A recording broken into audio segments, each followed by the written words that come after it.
getting ready to head off down to the allotment, but before we go, I thought I would just quickly show you the progress of the seedlings that we planted a couple of weeks ago, the tomato ones and the chilies that have been living on the window ledge in the house. Before we have a look at them though, I have put some more seeds in, so I thought I would just tell you which ones I've chosen for my tomatoes this year. So I've got them in front of me here. What I've gone for is, I went for some more black opal because I really liked those. I talked about them before, they were really, really nice. And they weren't proper black tomatoes either. They were more of like a dark red. So I went with some more black opal. So I put some of those in. Cherry falls, I got a cherry falls as well, which I've re-put in. I really like the cherry falls. I put some in quite late last year and they did really, really well. They came on really, really quickly and they were like a tumbling tomato, so a small tumbling tomato. So I've got some of those in as well because they were really, really, even though I put them in late, I didn't sow them till about probably July and I still got a harvest off them. So hopefully they'll come on well. I went with a bloody butcher just because I quite like the sound of the name. So we're going to try some of those out this year. And then I've got a San Marzano I went with. I don't know what they're going to be like. And then this one here that I haven't got the pack for, is just a sun gold. Because I said all along last year, I kept saying, I really wish I'd just put in a normal, high-performing tomato. So this year I've got sun gold and hopefully that'll do really well, even if all the other fancier ones fail. Today at the allotment, when we get there, I've got to put some beetroot in. So I'm going to sow some beetroot. And I've also got some sweet peas that I need to put in. I've got the sweet peas here in some water, soaking, because I've tried to grow sweet peas for the past 3 years now. And I just can't do it. Every time that something goes wrong, they either don't germinate or they germinate and die after a week, or I think, oh, these are doing really well, they're 2 weeks, 3 weeks old, and then they die. So I've just had really, really bad luck with them. So I'm trying again this year. So I'm trying the method of soaking them in water before I sow them. So we're going to try that. Last year I tried chipping little bits off the end of them, but that didn't work either. They just didn't germinate at all because apparently it's like can be a water absorption issue. So that's what I'm trying to overcome this year, to at least get them germinated, and then, you know, whatever happens. So let's have a quick look at the tomatoes that I've got growing on the window ledge. So here they are, and they are looking really, really healthy at the moment. I repotted them all a few days ago because they were getting too big, and you can see some of these tomatoes down here that they're getting their actual first leaves on, which is good. That's the tomatoes. I was thinking the other day, you know, gosh, I had to put a blind on this window. The the way the press are going on about a tomato shortage, people are breaking in and stealing my plants. Everything is looking really, really healthy over here, so I'm really happy about that. And it's quite good that hopefully I'm going to get it in stages now. So you know, these lot are coming on and then the next lot are going to come. And what I'm going to do is I'm going to get last year I had a shoe rack here, so I'm going to do that again this year and start stacking them on the shoe rack in the window ledge. Because I live in quite an old terraced house, so really we don't get much light coming in, and this is one of the best windows. So what I want to do is stack everything high up here, because obviously these have got to live in here now for, you know, a couple of months yet. That's the window ledge, so I'm really, really, really happy with that. So we're going to head off, we're going to pack everything up now, head off down to the allotment. But one of the main jobs we're going to do when we get to the allotment today, apart from putting the seeds in, is to sort that chicken coop out. I've had a delivery of the netting to go over the top, and I've actually managed to convince my husband to come down and to help me put that up. So what we need to do is I'm going to build some sort of a frame on there to so if it does snow, because, you know, it's still only February here in the north of England, so there's quite a high chance that it probably will snow again, that it might take some of the pressure off the netting so it doesn't all cave in again. And also it's been really unsafe up there because the netting, I think, acts as a little bit of a deterrent against foxes as well. And apparently there's a stoat there that's going around. People have seen a stoat. The netting, although it's not, you know, it's not totally fox-proof, it's a bit of a barrier, isn't it? It's just one extra hurdle that they have to go through to get in and get the chickens. And I don't know if I told you, in October time, my cockerel got really, really sick. So he had, I went one day and his eye was swollen shut, and he looked really, really rough. And you know how I feel about Sausage. He's like my little baby. And I was so worried about him. So I tried to treat him myself, and I used, you know, some colloidal silver. I was bathing it, trying to help him get the inflammation down. And there was a few of them that were sick at the time. They all had a bit of like a respiratory illness. Anyway, it was a few days later and he wasn't getting better and he looked really poorly. So I decided to take him to the vet. So I took him to the vet, and the vet said he had a viral infection, just, you know, like a flu virus, but it wasn't the bird flu that was going around. Because she checked for that and she said it's not that. But he does have like a viral infection. So she treated him in the car park because he wasn't allowed in the vets because obviously he's a bird.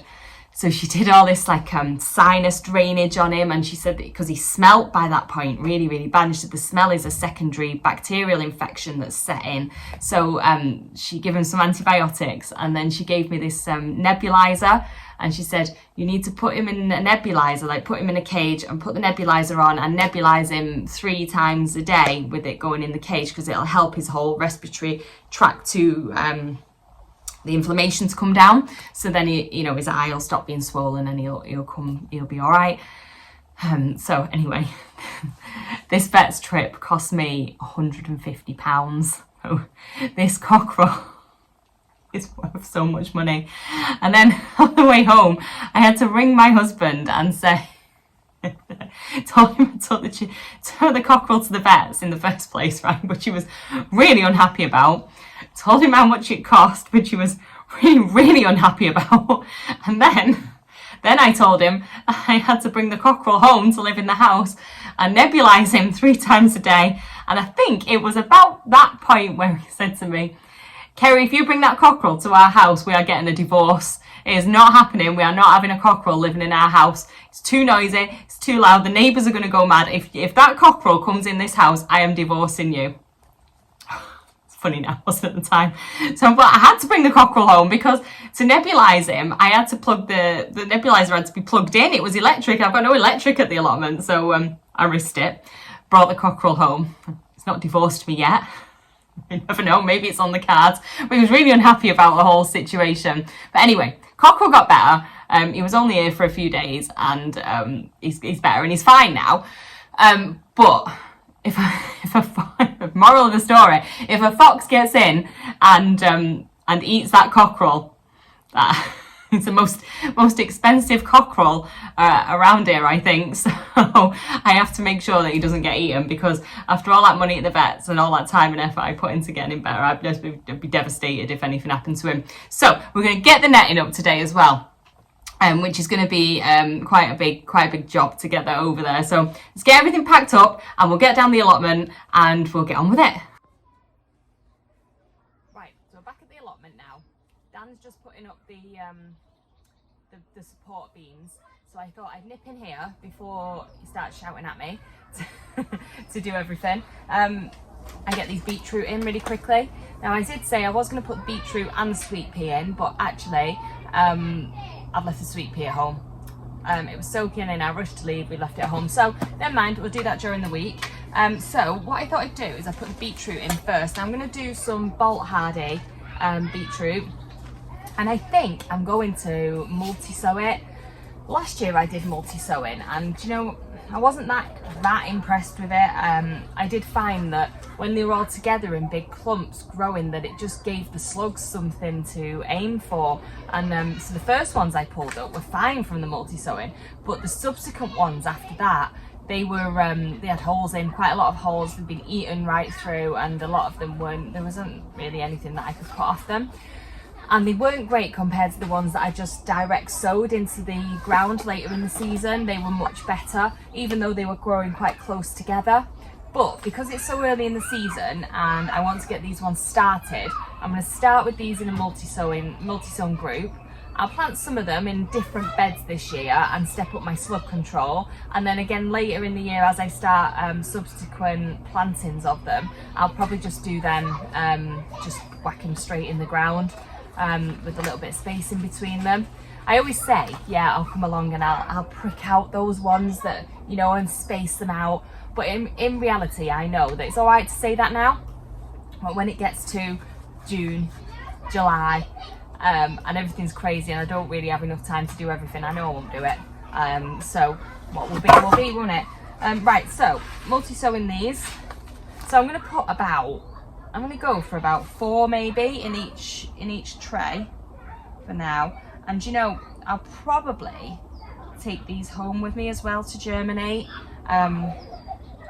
just because it's a bit cold still in it here at night. Don't know if it is where you live, but it's still quite cold, so I'll probably bring them home with me, find another window for them, and do that. I think is probably the best option. So I'm not being very delicate or anything, I'm just throwing them in. I'll probably just do 1 tray for now. I was thinking about doing 2 trays, but I think maybe it's a good idea to just keep trying to space them out a little bit. So, you know, I'll do 1 now and one in a couple of weeks' time, because I didn't do that last year. I did a lot all at once, and I don't know if you remember, my cabbage was mental. All my cabbages were ready at once and they were all absolutely massive, and I was struggling to use them, and quite a few of them ended up going to flower because it got so warm in the summer. So yeah, I need to really stage it. I think that's what I learned last year, is growing everything all at once isn't a good thing. Staggering it is much better. So that's the beetroot in for today. I'll show you as well my rat defences in here. So I've been working a lot on the rat defences, and I've managed to, I think I'm seeing a lot less of them.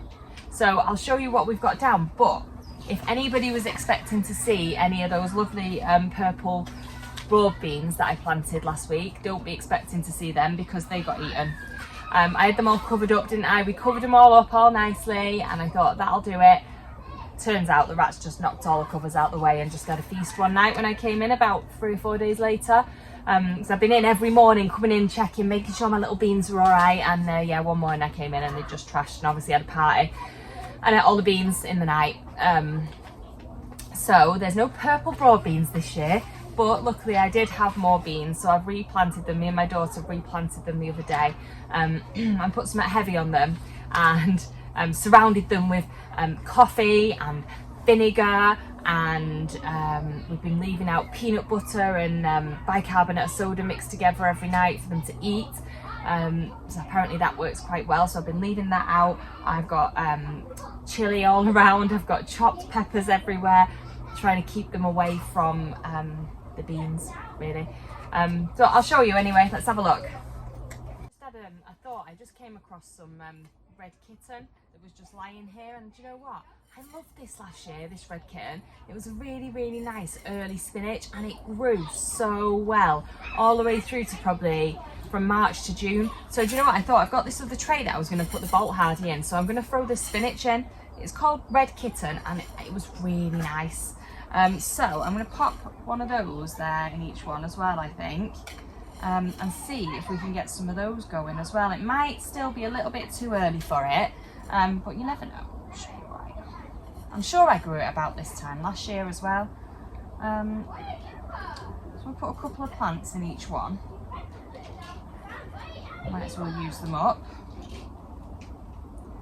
And we'll see if we get that, because that was so nice. If you're looking for something, you know, a bit different, then definitely look for some of that. It was really nice. Yeah, I totally forgot about that till I came across it. It was just down on the floor there. It must have got a bit lost.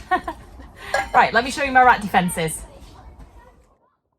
So this is my pimped up rat defences, I think. So yeah, so I've replanted all these broad beans. These all went in again on, I think it was Monday this week that we did them. So they're all full again of broad beans. and I put the heaviest pots that I have that aren't going to cave in the plastic lids on top of them, and some wood there, and I put wood all around there, and then you can't see it right now, but all around the wood there is all coffee, vinegar and peppers. So that seems to be holding them off for now, as well as regular feedings of my peanut butter and bicarbonate soda mixture, and I'm definitely seeing less of them. I've not seen any in the chicken coop for a couple of days now, which is a good sign. I've just done this bed and covered over, I've dug it all through and covered over all the rat holes that they dug into it. I don't know if that'll work, I'm sure they'll just dig their way back in, but it is what it is, isn't it, for now. My leeks are coming through. I don't know if you remember last week I said I was going to throw these away because they hadn't germinated. Well, now they have germinated, so they're looking pretty good. You can see the roots right down in there as well, so that's quite exciting, so I don't have to start those again. And then over here is where I put the what did I put in there? The Mizuna. That's just started coming through at the back there. You can see the Mizuna. You can see the little seedlings just coming through there in the Mizuna. The peas haven't come through yet. And then last week as well, I popped in some cabbage, so that's on the go in there. And some spinach as well in there, I think. Yeah, some different cabbages. I think there's a primo and another cabbage, I can't remember, and some spinach to get that going in there as well. So they should all be ones that are absolutely fine to be in this early, because we're definitely probably going to get a frost at some point. So fingers crossed, they'll be okay. And I've got my little radishes there still. They're still doing all right. They've not been eaten yet. And then just my little kale beds still, they're coming along nicely. Those kales are definitely getting bigger, and the lettuces that I've got over here, that's all my seeds, the lettuces over here are definitely looking bigger as well. So it's all going on, it's all quite exciting, and we better get down to that chicken coop. The supports are up and in place. All we need to do now is to get the blue stuff up on top of it.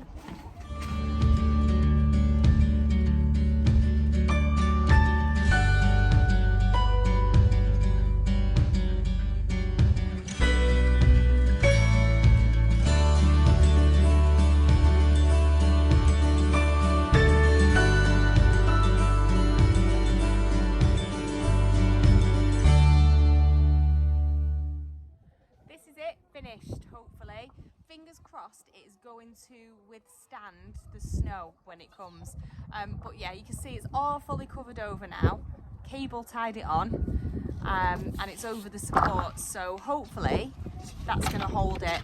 Fingers crossed. I guess we'll find out when it snows if it's actually going to stay up, but it's looking better than it was. And like I said, it's a little bit of a fox deterrent as well, to try and make it a little bit harder for the fox to get inside the pen. This is him, this is Sausage, my very expensive cockerel. But he is such a lovely boy, and he's just so nice for a cockerel. He's lovely. So yeah, here's my £150 cockerel. So that's everything I wanted to do this week. We've been so productive. We've got the chicken coop up, got the beetroot in, I'll have the sweet peas in by the end of the week. There's loads going on in the polytunnel. Fingers crossed this nice weather holds up and it doesn't actually snow, but you never know. So until next time, see you later, bye bye.